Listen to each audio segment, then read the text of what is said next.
لا الہ الا اللہ لا الہ الا اللہ. تھوڑا سا خالی جگہ کو پر کر لیں, تھوڑا آگے بڑھ جائیں, طلبہ بھی ہے, تھوڑا آگے بڑھ جائیں, خالی جگہ پر کر لیں.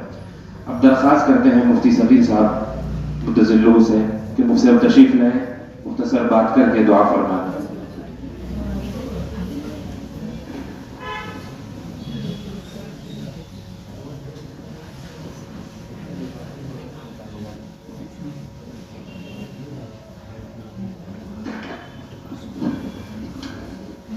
الحمدللہ وحدہ والصلاة والسلام علی من لا نبی بعدہ.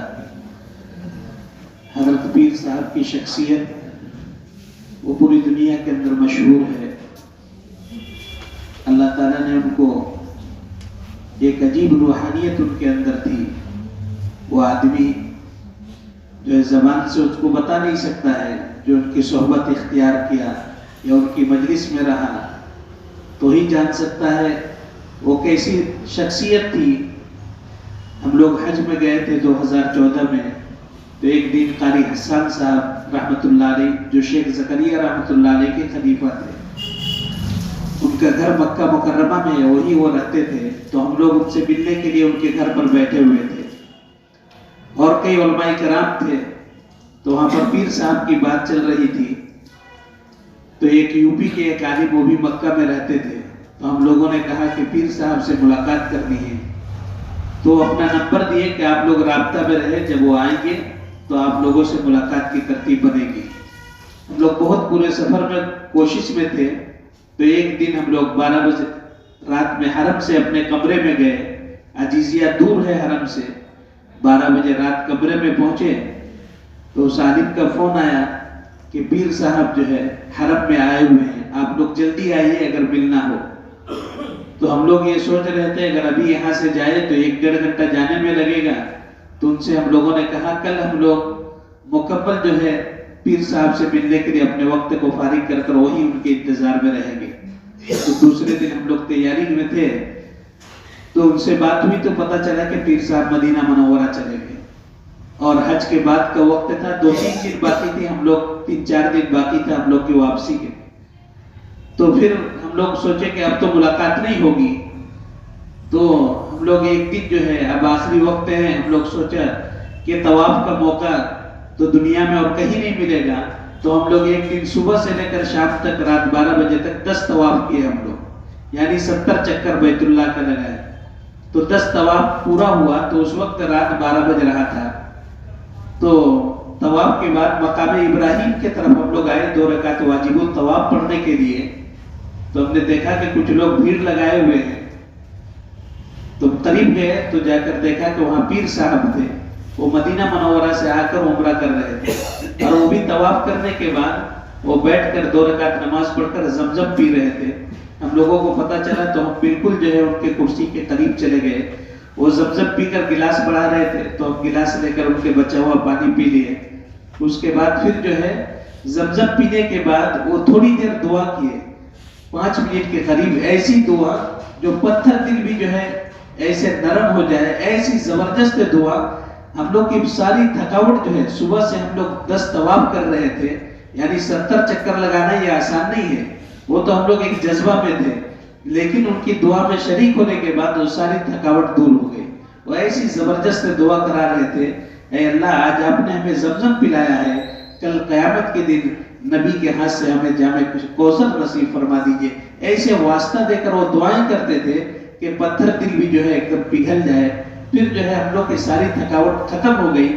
پھر وہ صحیح کے لیے تیسری منزل پر گئے اور صفا مروہ کے درمیان صحیح کرنے لگے. ہم لوگ بھی ان کے پیچھے ایسے ہی چکر لگانے لگے. صحیح مکمل ہو گیا تو نیچے آئے, آ کر 2 رکعت نماز پڑھ کر بیٹھے ہوئے تھے, اور ان کے گھر کے لوگ بھی تھے.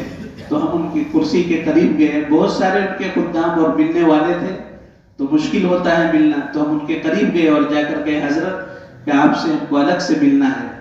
تو ان کے مولانا مصطفیٰ صاحب ایک ان کے قریب رہتے تھے, ان کے طرف اشارہ کیا کہ آپ ان سے نمبر لے لیجئے. وہ نمبر دیا. اس کے بعد نمبر دینے کے بعد کہا کل SMS کیجئے آپ, میں بتاؤں گا کب ملاقات ہوگی. تو پھر جو ہے دوسرے دن ان کا فون آیا ہم لوگ حرم میں پہنچے ہوئے تھے، بیت اللہ کے اندر حتیم کے اندر ہم لوگ تھے، تو ان کا بہت فون آ رہا ہے، وہاں پر پتہ نہیں چل رہا تھا، تو دیکھا کہ ان کا فون آ رہا ہے، تو ہم نکل کر بات کیے، تو بات کرنے کے بعد وہ بتایا کہ آپ باب عبدالعزیز میں آ جائیں۔ تو ہم سوچ رہے تھے کہ بہت سارے لوگ ہوں گے ان کے ساتھ، تو باب عبدالعزیز کے سیدھا جو ہے مطاف کے نیچے کھڑے ہو کر انتظار کر رہے، تو دیکھے کہ آ نہیں رہے، تو پھر میرے دل میں بات آئی کہ وہ باب عبدالعزیز کے پاس بلائے تو وہیں پر جانا چاہیے۔ تو جب وہاں پر گئے تو دیکھے پیر صاحب اکیلے ویل چیئر میں تھے، وہ ویل چیئر کو سائڈ کھڑے ہو کر جیسے انتظار میں ہو ایسے جو ہے وہاں پر وہ ویل چیئر میں سائڈ میں تھے، اور ان کا بیٹا اور ان کے ساتھ ایک خادم تھے، یہ 3 ہی لوگ تھے اور کوئی نہیں تھا۔ تو جب ہم گئے تو جا کر سلام مصافحہ کیا، اس کے بعد حضرت سے بات ہوئی، تو ہم نے کہا حضرت ہمیں بیعت کر لیجئے۔ وہ کہنے لگے کہاں پر بیعت ہوگے؟ میں نے کہا حرم کے اندر۔ تو میں نے کہا جی حرم ہی کے اندر کر لیجئے، تو وقت ہے؟ ہم نے کہا جی حضرت، تو چلو طواف کرو ساتھ میں۔ تو دائیں طرف وہ ان کا بیٹا تھا اور بائیں طرف ہم تھے، اور طواف کرنے کی وہ کیفیت ہی عجیب تھی، ایک عجیب کیفیت جو ہے ان کے ساتھ طواف کیا۔ طواف کرنے کے بعد جو ہے پھر مقام ابراہیم کے پیچھے آ کر 2 رکعت نماز پڑھے، کرسی میں بیٹھ کر حضرت پڑھ رہے تھے۔ پڑھنے کے بعد ہم کو کہا آپ کرسی کے قریب ہو کر بیٹھیے، پھر بیٹھنے کے بعد آپ ایڑی کے بل تھوڑا وہ اونچے تھے تو ایڑی کو اٹھا کر جو ہے آپ بیٹھیے اور کان قریب کیجئے۔ پھر کان قریب کرنے کے بعد کچھ باتیں کہے، اور ایک عجیب کیفیت ان کے اندر تھی، وہ دل کے اندر انگلی رکھتے تھے تو ایسا محسوس ہوتا تھا کہ کسی دل کے اندر تالا بند ہے اور اس تالا کو انہوں نے کھول دیا۔ ایسی کیفیت تھی کہ اس سے پہلے کبھی یہ محسوس نہیں ہوتا۔ وہ کہہ رہے تھے کہ دل کی دھڑکنوں سے اللہ کی آواز آنی چاہیے۔ یہ کبھی ہم لوگ یہ سوچتے ہی نہیں تھے، لیکن جب انگلی رکھ دیا اور وہ اشارہ کر دیا کہ دل اس طرف ہے، اس دل سے اللہ کی آواز آنی چاہیے، ایسا محسوس ہوا کہ ایک تالا بند تھا، انہوں نے تالا کھول دیا۔ ایک عجیب اثر اللہ نے دی تھی ان کے اندر، جو ایک مرتبہ جائے اللہ اس کی زندگی کو بدل دے۔ بہت سارے ایسے ہم لوگوں نے واقعہ بھی سنا ہے کہ اللہ والے کی صحبت سے انسان کی زندگی بدل جاتی ہے۔ ہم لوگ جو ہے نظام الدین مرکز میں تھے تو مولانا شوکت صاحب ہے، وہ اپنا واقعہ بتا رہے تھے کہ دیوبند کے اندر پڑھنے کے زمانے میں سب سے شریف تھا، کوئی جو ہے میلہ یا مشاعرہ ہوتا تھا ہر جگہ میں جاتا تھا، سارے مدرسے والے پریشان رہتے تھے۔ تو مولانا معراج صاحب جب ناظم دارالاقامہ بنے تو بہت سخت تھے، بہت سخت ان کی نگرانی ہوتی تھی۔ وہ اعلان کر دیا اگر کوئی بھی جو ہے جو ایسی جگہوں پر جائے تو اس کا اخراج ہوگا یا اس کی سیٹ جو ہے ضبط کر لی جائے گی، اور بہت سختی۔ تو جتنے بھی مولانا شوکت صاحب ہم سے بتا رہے تھے کہ جتنے بھی ایسے تھے جو چھوٹے موٹے شرارتی تھے وہ سب سدھر گئے تھے، لیکن ہم لوگ بہت بڑے تھے۔ تو ایک دن میلہ لگا ہوا تھا دیوبند میں، ہم لوگ رات میں چلے گئے اور جا کر کیا ہے میلہ سے 2-2:30 بجے آ رہے، تو وہاں دربان جو ہے گیٹ پر بیٹھا ہوا ہے، وہ کہہ رہے کہ اب کیسے داخل ہو؟ تو وہ اپنا کرتا اتار کر گیٹ کے باہر کچھ استنجا خانہ تھا، تو بتایا میں کرتا اتار کر دوسرے ساتھی کو دے دیا، اور دربان جو ہے گیٹ میں اونگ رہا تھا، سو رہا تھا، جیسے وہ نیچے سر گیا اور میں جو ہے اندر چلا گیا تو دربان اٹھ گیا، ہم کو پکڑنے لگا۔ وہ کہہ رہا نہیں دیکھے کرتا نہیں ہے، میں استنجا کر کے آ رہا ہوں، تو پھر چلے گئے، چھوڑ دیا۔ تو ان کا جو دوسرا ساتھی تھا وہ پریشان ہو کیسے اندر جائے، تو استنجا خانہ کے طرف جو ہے ایک پائپ تھا جو چھت میں چڑھنے کے لیے، وہ سوچا کہ پائپ کو پکڑ کر چھت میں چڑھ جائے، تو اندھیرا تھا، وہ گیا تو جیسے پائپ کے قریب پہنچا تو ایک کتا بہت سارا بچہ دیا ہوا تھا، جا کر اسی کے اوپر پاؤں رکھ دیا۔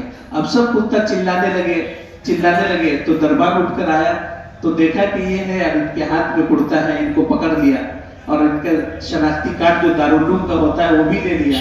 اب صبح ہم لوگوں کو دفتر میں بلایا گیا، ہم لوگوں کا کھانا بند ہو گیا اور ہم لوگوں کو سزا بھی ملی۔ وہ بتا رہے تھے اپنے بارے میں ایسا شریر تھا، تو ہمارے ساتھ وہ کہہ رہے تھے اس وقت کاندھلا کے حضرت مولانا یوسف صاحب رحمۃ اللہ علیہ کے ایک رشتہ دار مولانا محمد صاحب پڑھتے تھے، وہ برابر ہم لوگوں سے کہتے تھے چلو تم مولانا یوسف صاحب سے ملاقات کروائیں گے، بار بار کہتے تھے۔ تو کہنے لگے کہ ایک مرتبہ ہم کو لے کر آگے ہو، جب ہم لوگ مرکز نظام الدین آئے اور مولانا یوسف صاحب رحمۃ اللہ علیہ وہاں پر کھڑے تھے باہر، جیسے ہم لوگ داخل ہوئے تو مولانا شوکت صاحب کہہ رہے تھے کہ ہم کو سینے سے لگا لیا، معانقہ کر لیا۔ وہ بتا رہے کہ جیسے انہوں نے معانقہ کیا، معانقہ کرنے کے بعد میری زندگی بدل گئی۔ اب ایسی زندگی بدل گئی، مطلب سب جو ہے چھوڑ کر پھر ہم جماعت میں چلے گئے۔ اس کے بعد جب ایک مدت کے بعد ہم دارالعلوم دیوبند آئے، جب مولانا معراج صاحب سے ملاقات ہوئی تو کہے کہ جب میری زندگی کو انہوں نے دیکھا تو کہنے لگے اس کام کے برحق ہونے میں ہم کو اور کوئی دلیل نہیں چاہیے، تم جیسا آدمی جو ہے سدھر گیا۔ تو اللہ والے کی ایک جو ہے ملاقات سے، یعنی ایک معانقے سے وہ بتا رہے تھے میری زندگی بدل گئی۔ پھر وہ مولانا شوکت صاحب ہم لوگوں سے کہہ رہے تھے کہ جو ان کو دیکھا نہیں، جو ان سے ملاقات نہیں کیا، تو ان کی کتابوں کو پڑھ کر ان کو نہیں سمجھ سکتا ہے کہ وہ کیا چیز تھے۔ اسی طریقے سے پیر ذوالفقار صاحب نور اللہ مرقدہ، آدمی ان کی کتابوں کو پڑھ کر جو ہے اور ان کی باتوں کو سن کر نہیں سمجھ سکتا ہے، اگر ان کی مجلس میں اور ان سے ملاقات ہو، ان کی روحانیت کا اثر ایسا ہوتا تھا کہ انسان کے دل کی دنیا بدل جایا کرتی تھی۔ اللہ تعالیٰ آج جو دنیا سے چلے گئے، پوری دنیا کے لوگ متاثر ہیں، ان کی جدائی سے سارے غمزدہ ہیں، ایسے اللہ والے چلے گئے۔ تو اس لیے کیا ہے، دنیا تو ایسی ہی جگہ ہے، سب کو چھوڑ کر جانا ہے، لیکن آدمی ایسے بنے کہ اس کے جانے کے بعد بھی اس کی جو ہے خدمات باقی رہے اور اس کے قبر میں اس کا جو ہے اجر اور ثواب پہنچتا رہے۔ حضرت تو دنیا سے چلے گئے، لیکن آج دنیا میں کتنے لوگ ان کے نام لینے والے، ان پر ثواب پہنچانے والے، قرآن پڑھ کر لوگ ثواب پہنچا رہے ہیں، ہر جگہ تعزیت کی نشست ہو رہی ہے، کیوں؟ ان کی قربانیوں کی وجہ سے۔ ہمیں بھی دعا کرنا ہے اللہ ہم سے بھی اپنا دین کا کام لے، ہمیں بھی ایسا بنا دے کہ ہمارے جانے کے بعد بھی ہمارے خدمات کو اللہ باقی رکھے۔ اس کے لیے ابھی سے ہم کوشش کریں گے، فکر لیں گے تو اللہ ہم سے بھی کام لیں گے، ہمیں بھی قبول فرمائیں گے۔ اللہ تعالی ہماری اس مجلس کو قبول فرمائے۔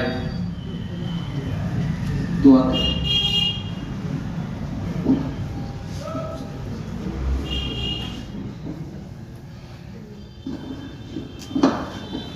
اللهم لك الحمد كما ينبغي لجلال وجهك وعظيم سلطانك، اللهم لا نحصي ثناء عليك أنت كما أثنيت على نفسك، اللهم لك الحمد كما ينبغي لجلالك وجهك وعظيم سلطانك، اللهم صل على سيدنا محمد وعلى آل محمد كما تحب وترضى عدد ما تحب وترضى. ربنا ظلمنا أنفسنا وإن لم تغفر لنا وترحمنا لنكونن من الخاسرين. اللهم أعط نفوسنا تقواها وزكها أنت خير من زكاها، أنت وليها ومولاها يا رب العالمين. ربنا آتنا في الدنيا حسنة وفي الآخرة حسنة وقنا عذاب النار، وقنا عذاب النار، وقنا عذاب النار. اے اللہ ہم سب کے گناہوں کو معاف فرما دیجئے، خطایا سے درگزر فرما دیجئے۔ اے اللہ یقیناً ہم سب بڑے گناہگار ہیں۔ اے اللہ جان جان کر ہم نے آپ کو ناراض کیا ہے، آپ کے حکموں کو توڑا ہے۔ اے اللہ تنہائیوں میں بھی، اے اللہ دن کے راہ، اے اللہ اجالے میں بھی، اے اللہ ہم نے بہت آپ کو ناراض کیا ہے، آپ کے حکموں کے خلاف ورزی کی ہے۔ اے اللہ آج ہم سچے دل سے توبہ کرتے ہیں، ہم سب کے گناہوں کو معاف فرما دیجئے۔ اے اللہ پوری امت کے طرف سے ہم توبہ کرتے ہیں، یہ آپ کے پیارے اور لاڈلے نبی کی امت ہے۔ اے اللہ اس پوری امت کو معاف فرما دیجئے، اے اللہ پوری امت کو معاف فرما دیجئے، اس امت پر رحم فرما دیجئے، کرم فرما دیجئے۔ اے اللہ آج یہ نشست ہوئی ہے، اے اللہ حضرت پیر ذوالفقار صاحب دامت مدد ظلہ نور اللہ مرقدہ، اے اللہ آج ہمارے درمیان سے چلے گئے۔ اے اللہ پوری دنیا غمزدہ ہے، اے اللہ آپ کے ایک محبوب بندہ، اے اللہ آپ کے پیارے نبی کی امت کو اے اللہ محروم کر کے دنیا سے چلے گئے۔ اے اللہ آپ کے قبر کو نور سے منور فرما دیجئے، جنت الفردوس میں اعلیٰ مقام عطا فرما دیجئے۔ اے اللہ ان کی برکت سے اے اللہ ہم سب کی اور پوری امت کی مغفرت فرما دیجئے۔ اے اللہ آپ کے محبوب بندے دنیا سے چلے جا رہے ہیں، اے اللہ ان کے بدل کوئی نہیں مل رہا ہے، پوری امت اے اللہ ایسے لوگوں سے محروم ہو رہی ہے۔ اے اللہ ان کے نعم البدل ہمیں عطا فرما دیجئے، اے اللہ ان کی اولادوں کو صبر جمیل عطا فرما دیجئے۔ اے اللہ ہم سب کو بھی اے اللہ آپ کے دین کے اوپر اپنے جان مال کو لگانے والا بنا دیجئے۔ اے اللہ ہم سب کو قبول فرما دیجئے، اے اللہ قبول فرما دیجئے، محرومیت سے بچا دیجئے، ہمارے گناہوں کی وجہ سے، ہماری کمی اور کوتاہیوں کی وجہ سے ہمیں اپنے دین کی اے اللہ خدمت سے محروم نہ کیجئے۔ اے اللہ استقامت نصیب فرما دیجئے، قدموں کے پھسل جانے سے اے اللہ ہماری حفاظت فرما لیجئے۔ اے اللہ آپ بڑے بے نیاز ہیں، آپ کو کسی کی ضرورت نہیں ہے، آپ تو جس سے چاہتے ہیں اپنا دین کا کام لے لیتے ہیں۔ اے اللہ آپ نے پرندوں سے کام لے لیا، کیسی کیسی مخلوقوں سے لے لیا۔ اے اللہ اور جب آپ شان بے نیازی پر آتے ہیں تو بڑے بڑے محروم ہو جاتے ہیں،